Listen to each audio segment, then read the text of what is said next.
Good afternoon din po, Doc. Sige po. Okay. Sige po. Salamat po.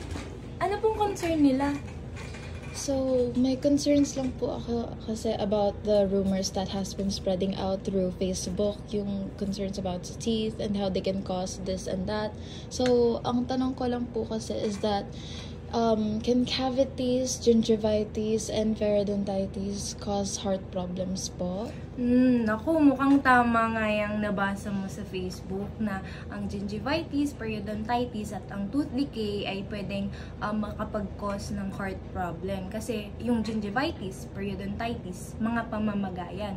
So dahil may pamamaga, may mga bacteria dyan. So yung mga bacteria na nandun sa ngipin na may gingivitis or periodontitis, pwede itong mag-travel papunta sa puso. Kaya possible na magkaroon ng heart problem.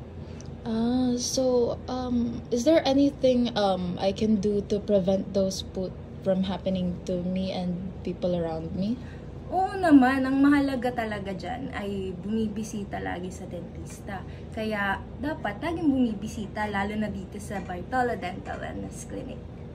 Sige po, thank you po, Doc. Thank you.